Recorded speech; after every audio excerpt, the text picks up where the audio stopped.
guys are wondering, MCAS stands for American Medical College Application Service. And it can be a pretty long and daunting process. So here's a few tips in a nutshell. So the first thing is letters of recommendation. Like we said before, the perfect time to ask for a letter is right after class. Not right after your class session, but after you finish the class. You know? Like, it'll be really weird if you professor right after. Because that's when you remember you the most. And before you ask them, you also have to make sure that they know you well, that they can write for you a strong letter. And that means that they know your personality, they know your study habits and stuff, and that they can tie that into your letter. Because you want your letter to be more personalized. Because otherwise you just get a generic letter where you just slap your name on the template. And it's nothing as powerful as a more personalized letter. So keep that in mind. And so ideally you want a two-sided profile if you have the ability to scientifically reason. So if you don't have any experience yet, you can just start emailing your science professors, because I think most of the schools have your professors are researching something. So, and most schools also have research opportunity programs. I know UCI has, it's called UROP, is that right? And other schools should have similar programs for undergrads to take research experience. And what they do is that they have if you're actively involved in the research, you'll be qualified to go to research symposiums to, say, making a poster presentation, because that'll make a really strong impression on your application. And also another good thing about research is if you're involved enough, you can also get published. It's pretty rare, but if you can get published, it's a huge bonus to your application.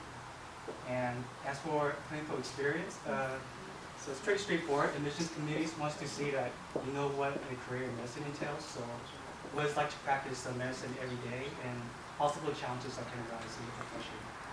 And you can get these, you can look for these experiences in hospital programs, clinics. Over here at Minhua Medical Clinic, we have the MD 100 project internship program that you can apply to. And you can also shadow physicians too.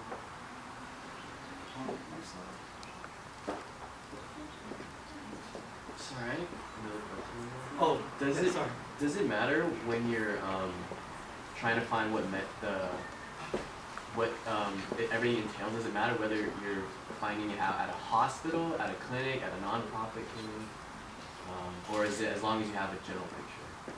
Like, you mean for internship or clinical experience? Just on the application in general. Like on the slide before, you said that. Yeah, I don't know if you move back. Go back on. It says clinical experience. The purpose is they want to see you know what a career in medicine entails, right? So does it matter whether they want you to see that in a hospital setting, in a clinical setting, like as in a clinic? It kind of depends. Like for me, for instance, I did clinic here. I did the character science program at UCLA, so like the hospital shadowing program. I've also shadowed private practice as well. So I think it's more of demonstrating that you kind of have an idea of what it is in different settings as well. In my opinion, having reviewed a lot of applications, this is in the context of how you phrase your application. If you're saying, I just want to work for the NHI, and I want to be a clinical researcher or a molecular researcher in medicine. I have no interest in clinical medicine at all. And you have all this clinical experience but no research, then you're probably not the best fit for that. But if you're saying, I want to be a primary care physician, and you've got nothing but research articles and you've never seen or been in a doctor's office, then that it's a very different story then too. So I would think about it that way. The question about the clinical experience is, do you know what a doctor does? Any kind of doctor.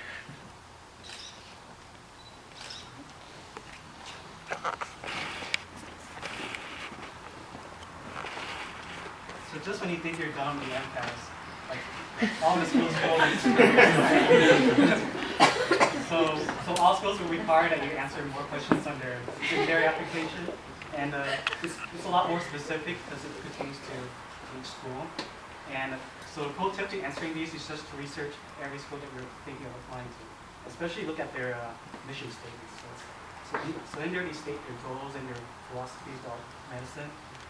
And before you get your secondary application though, public schools will generally screen you first. And how that works is that they have a automated blanket screening where they read out like low MCAT scores and GPAs. On the contrary, many private schools don't do this. So in that case, like if you're applying to private schools, you'll most likely send your secondary application anyway. But to be honest, it really depends on the private school. And so after you get interviewed, you either get waitlisted, accepted, or rejected, and schools will let you know like at least a couple of weeks to, it could be as long as several months too. So it depends on the school in that case. But a really good point I want to make is that you remember to write thank you letters to your interviewers right after the interview. Because first impressions are really important, and you want to make a lasting impression. And if they can remember you when you make this decision, you're more likely to get in. Oh, and by the way, if you don't get a secondary application, you're probably out of the game. And as for the cost, this whole entire process can be pretty pricey. So the breakdown is the MCAT. It can be $275. I'm not too sure for this year. It could be higher. It's 300 for the new MCAT. Yeah. That's what it That's is. the cheapest. Yeah, Exam it you're actually ever did. gonna take her down, Yeah. okay? Step one, I don't know. Step 2, step 3, step Yeah. 1, step 3 was all. So that's the cheapest exam. You're doing that. I feel that one. So just kind of a heads up too. So another important question is how many of these things are you doing? The MCAT you might take once or twice. The MCAS, if you're coming from California, you should probably apply in the neighborhood between 20 and 30 schools. Realistically. You would be insane to apply to 10 schools. I'm only applying to Harvard and UCLA. Like this is not the way to go about this. Okay? The secondary applications is dependent on how many people respond to you and how competitive of an applicant you are. If you're very competitive, or if the schools are just trying to make money off of you, you might get back, I applied to 30, my numbers, I don't mind sharing them, I applied to 35 schools. Coming out of Berkeley with a competitive GPA, competitive MCAT, and decent letters of recommendation, good activities, etc. I applied to 35 schools. That's a big number. That's on the higher end of things. I think I received about 25 secondaries, which is also tend to be on the higher end of things. In the end, I actually only got about 6 interviews. I went on 5 of them, and I got, I think, 3 acceptances. So, and I think I canceled the interviews and that too. So keep in mind that, the interviews and flights, I know people who applied to 20 schools, got 19 secondaries, went on 12 interviews, and got 6 acceptances. That's actually a really good number, but keeping this in mind, you're probably actually, realistically, you only need 1 acceptance. Right? My best friend applied to 35 schools, got into 2, one of those was the University of Washington, which is the best primary care school in the country. So, it's a bit of a crapshoot. So yeah, and also the MCAT courses can be as high as $2 grand. Despite the really high cost, it's really worth it to take the MCAT courses because you really have to nail the MCAT, ideally on the first try, because schools really take into consideration when you see that you have to be taking the MCAT multiple times. So just to keep that in mind. You're also waiting against other applicants who have also taken courses. Yeah. So, and also for the MCAS, so the first school that you submit your application to would cost $160, an additional $35 for each school after that. And for the secondaries, it really depends on the school. It can be as low as $25 to $200 per school. And for the interviews, it really depends on where you're going. So you have to plan ahead because the flights and hotel prices combined can easily go over that. And I mean, it's really intimidating, the prices, but you have to think of it as this because you have to have the mindset that you're investing for your future. Because you have to prepare yourself as much as you can. And you can't just be, because I'll put it blunt, it just can't be cheap on your preparation. Because in the end, it'll be really nice if you can get more questions. Okay, so this is the last part. So right when I graduated from high school, I actually had no clue what I was doing. And 2 years later, I still had no clue. So here's a breakdown of what you should do as a pre-med in college. So freshman year, it's very important that you do well. Very, very, very important because once your grades slip, it's really hard to go back up. I mean, try rolling a rock back uphill, right? It's really hard.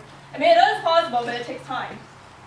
So freshman year, do well in classes. This time, also take the time to look for mentorship programs because as a freshman, all my friends were freshmen, and they had no clue like me. So why would you seek for advice from someone who knows nothing?